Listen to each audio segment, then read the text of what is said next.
creada la ciudad. Mi nombre es Samira Tocora. El mío es Carlos Daniel Gutiérrez. Guillermo Gutiérrez. Juan Diego Ramírez. Entonces, para introducir un poco esta discusión, a mí me parece pues, bien interesante que casi todo el texto hablan de lo simbólico del rito del fundacional de las ciudades.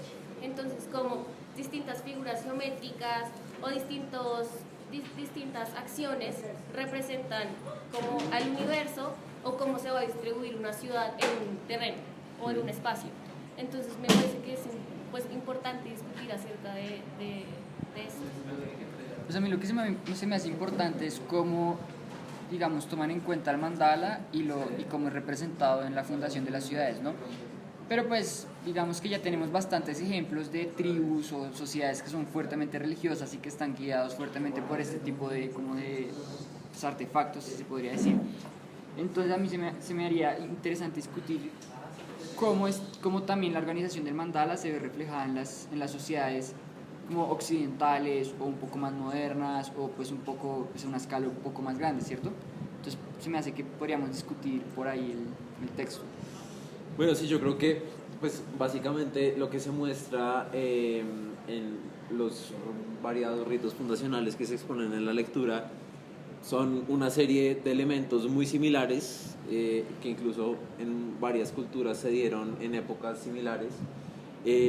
Pero son elementos que además son como trascendentales en el tiempo, lo que tú decías de que no importa si se crearon, bueno, hace cuánto y si fue en un pueblo pequeño, en una gran civilización, son elementos que aún así en la sociedad moderna, incluso en nuestras ciudades hoy en día se ven.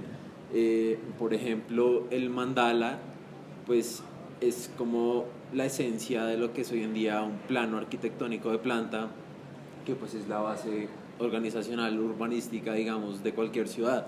Ahora, hay elementos que, por supuesto, con la evolución han cambiado. Por ejemplo, la orientación de las ciudades ya hoy en día no se da pensando necesariamente en los puntos cardinales o en orientarla hacia un dios, pero sí se da, por ejemplo, por la geografía o por algunas condiciones del entorno. Lo que me parece interesante a mí, sobre todo, es que creo es como un tema central de discusión de la lectura, es cómo se ha perdido también la identidad al perder ciertas costumbres como que vinculan a una sociedad a esa ciudad o a ese pueblo que está fundando, como no sé, el haber derramado ahí parte de su sangre, de rendirle culto a sus ancestros,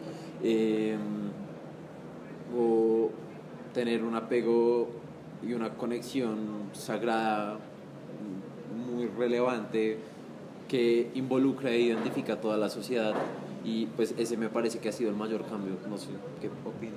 Pues yo estoy de acuerdo, Carlos, contigo, porque me parece muy interesante que todas estas tribus, pueblos que generaban este tipo de ciudades siempre lo hacían basado en un rito, basado en un mito, diferentes factores. Incluso me acuerdo de esta tribu que cuando le cambiaron su ordenamiento se sentían totalmente perdidos en su propio entorno. Entonces, lo que tú dices, la falta de identidad es algo que se ve reflejada en nuestros días. Tal vez ya no nos apropiamos tan bien de nuestras ciudades porque ya no les encontramos el mismo valor que los pueblos pasados sí le encontraban a sus propias ciudades. Digamos que yo veo que las ciudades ahora, como tú dices, ahora son también mucho rescatando todas esas ideologías, por ejemplo el tema del mandala, el norte-sur, también posteriormente con los romanos el cardos y el decumanos, siempre generando esa cuadrícula para generar las ciudades, pero también pensando ya en otras cosas un poco más avanzadas, como es el tema de la orientación solar, de las visuales, como que ahora es una mezcla más de todos esos factores, pero ya, como tú dices, se ha perdido totalmente esa identidad de lo que era una ciudad propia de un pueblo. Yo creo que pues, es muy importante también lo que ustedes están diciendo, que es la identidad, pero yo me puse a pensar como el por qué comenzaron a hacer esto. Entonces hay una parte de la lectura que dice que construir es algo en contra de la naturaleza, es algo antinatural.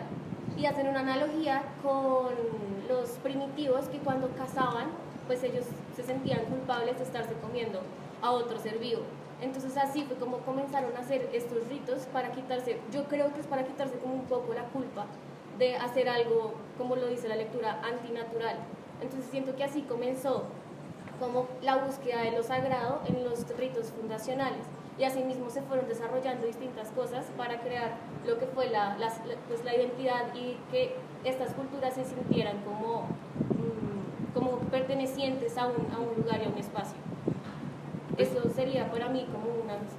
Pues yo diría que pues como para unir los dos, porque pues no lo había pensado así, pero pues tienes toda la razón.